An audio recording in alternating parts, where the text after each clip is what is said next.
দর্শক আমন্ত্রণ জানাচ্ছি চ্যানেল 24 এর নিয়মিত আয়োজন মুখোমুখিতে আজকে আমরা অতিথি হিসেবে পেয়েছি ইউরোপীয় ইউনিয়নের এশিয়া প্যাসিফিক অঞ্চলের পরিচালক উইন রানার।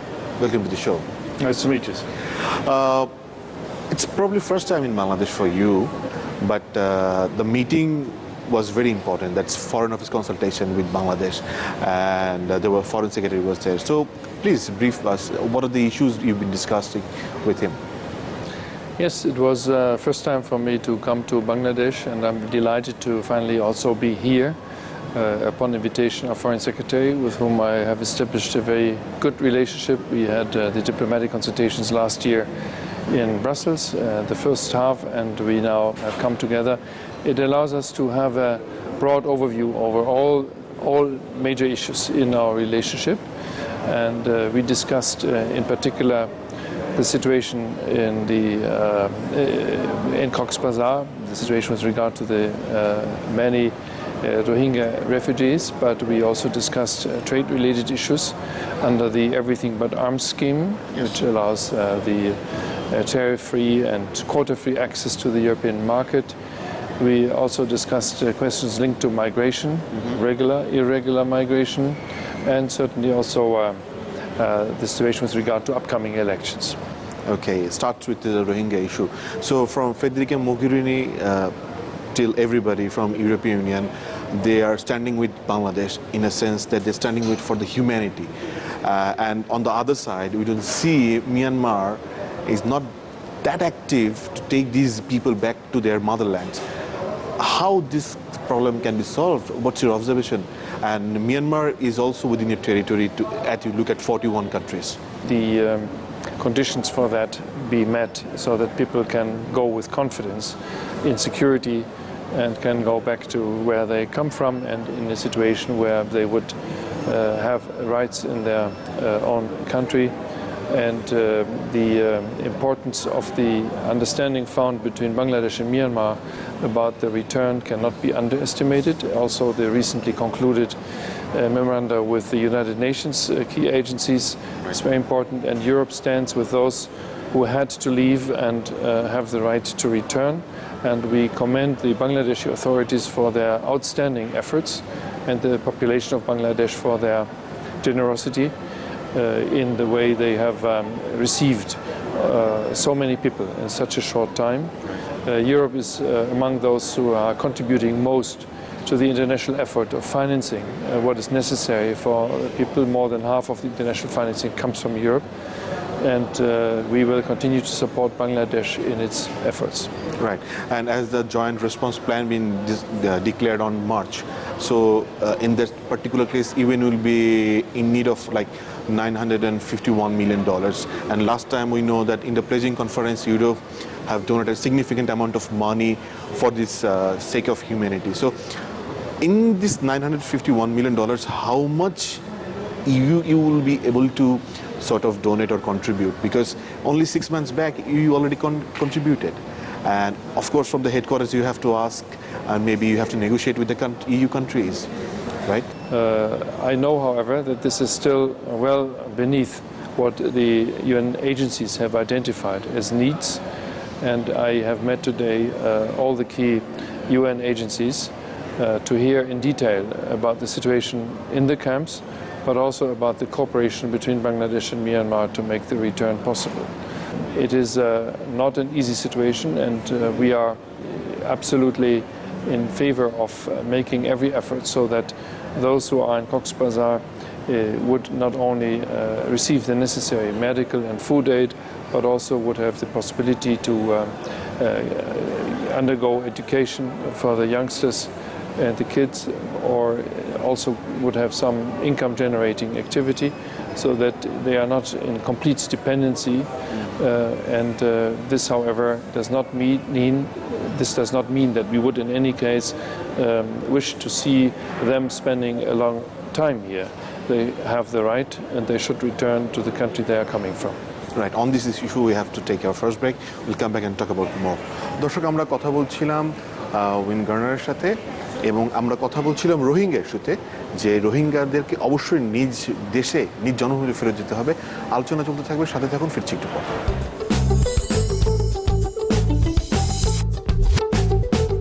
দর্শক আরও একবার আমন্ত্রণ জানাচ্ছি নিটোল টাটা মুখোমুখিতে কথা বলছিলাম ইউরোপীয় ইউনিয়নের এশিয়া প্যাসিফিক অঞ্চলের পরিচালক গুন উইনারের সাথে। Welcome to the show once again. Nice to meet you again. Yeah. So we've been talking about the Rohingya issues. As you said on the previous part of this program that you've been to Myanmar. So please share your impression of the goodwill you have seen in them to take these people back, because there is a big question that it may go long, but the people will stay in Bangladesh. Some critics say like this. Do you feel like that, or do you have impression like that? Because you've been to Myanmar. I understand that people may come to this impression, but I'm not the spokesman of the Myanmar government, so I will not interpret what their policy is, but I do look at what they have subscribed to.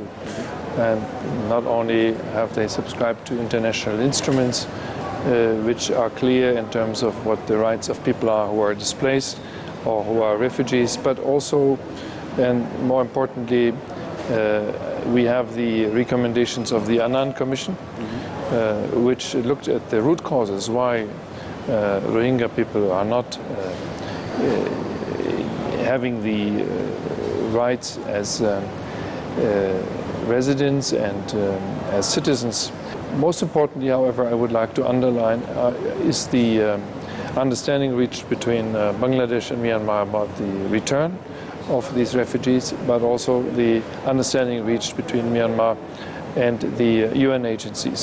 These are very important steps taken, and we encourage both sides now to make it actually possible for the individual persons affected to actually go back to their villages and go after their livelihoods, because living in a camp is not a perspective. Right. I want to be also hopeful like you. Let's move on to the migration issue. I mean, if we look at the Europe, the migration has become not a big problem, but definitely giving a challenge. And recently from the EU database, we come to know that a lot of Bangladeshi people been asked asylum in different countries. And what else you discuss with this migration issue with the Foreign Secretary? Well, we have seen that human traffickers are offering promises about a golden life for Bangladeshis when they go illegally to Europe and take on jobs which nobody else wants to take. This is not what we believe in. There is something called regular or legal migration, and many of our countries have many migrants who have legally come to Europe and are welcomed. So many people want to come. They are not asking for asylum. They are perhaps abusing asylum, because usually people who are not facing a war situation or who are not persecuted in political terms, they don't have a right to asylum. And there are some countries where we have quite a important number of Bangladeshis living, and we have, of course, a number of other nationalities as well, but it has gone down lately, the figures, and one of the reasons is that we have a new way of operating when it comes to the return of those who have no right to stay. We have had successful operations of return of people who cannot stay in Europe. We have done this under so-called standard operating procedures, which work the same way for all of our member states. So individuals who are taking that decision and who give a lot of money to traffickers should think twice, because they may very well be brought back again and all this investment was in vain. So rather take the legal way. Right. On this discussion, we have to take another break, and we'll come back and talk about more. দর্শক, আলোচনার এই পর্যায়ে একটা বিরতি নিচ্ছি, সাথে থাকুন, ফিরছি একটু পর।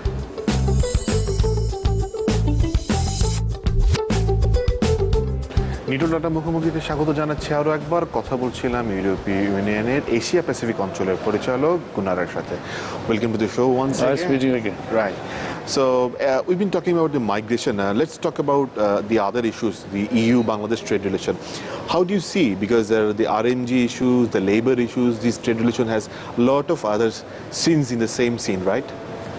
Well, let's first talk about the positive, that Bangladesh has a fantastic export performance. and that you are running a huge trade surplus with the European Union thanks to your very competitive products, notably in the textile sector. You are by far the country which best makes use of the unilateral concessions which Europe makes to the LDCs, the less developed countries, and the scheme is called Everything But Arms. So everything but arms can enter without tariffs and without quota into the European market. We are not obliged to do this. This is a unilateral concession to help you boost your economy, to help create growth, to help create employment, and it has worked marvelously well. We are by far your most important export destination, with more than half of your exports going to Europe. The point is that we have given this major trade concession in order to promote not only development, economic development and growth, but also promote certain standards. And you have subscribed to that by entering into the scheme. And these are notably standards linked to human rights and standards linked to labor rights. For example, the freedom of association. You can enter into trade union. The freedom of collective bargaining. The trade union can negotiate your salaries. The abolition of discriminatory practices, the abolition of the use of child labor. These are areas which are important. These are areas which are important to have products produced in ways that they are also acceptable for our consumers, because they are asking more and more questions about this. We have discussed this in some depth. Your trade minister, your labor minister were recently in Brussels also, and we will send a group of experts from labor, from trade and from external service here to Bangladesh in September to look in more detail into these matters, and we certainly would wish to see a number of legislative changes in order to make the guarantee of these rights a reality. Right. Let's talk about the political issue. And in the press conference, you had a press conference. In the press conference, you've been asked a question that how we want to see the election. As far as we all remember that last time European Union didn't send any election observation team because they said it wasn't participatory for all the parties. What's your impression, Rao? Do you think the next election is going to be something where all parties will participate? Well, I will not prejudge any decision which our political boss would take, the High Representative, about sending or not sending a team, whether the conditions are there that it makes sense to send electoral observation. But what I will say is that every registered party should have the possibility to be running in competitive elections which are inclusive, which are credible, and which are transparent. That's our expectation. By working together with a country which is a democracy, which has a democratic constitution, and which we believe wants to remain a pluralistic democracy built on the rule of law and on the respect for human rights. So credible, inclusive and transparent, that's what we wish to see with regard to these elections. We don't have yet the date for these elections, but we assume they will take place before the end of the year. And when we know this, we take our decisions. Right. And you have a resolution that one of the party of Bangladesh, this Jamaat Islami, is like violent extremist group. They have resolutions such, but they use Islam, the religion, as their political tool. They are connected with other party. In this particular case, do you have the same feeling? Because they also have some mob supporters. They will come to election and they will ask for vote. I will not pronounce myself about individual parties. Of course, only parties which are on the basis of the constitution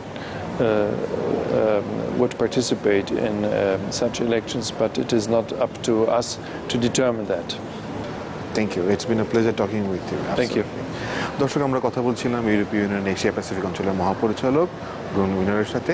আমরা কথা বলছিলাম বাংলাদেশের পরিস্থিতি, এই সব কিছু নিয়ে আমরা কথা বলেছি। দেখা হবে মুখোমুখি অন্য কোনো।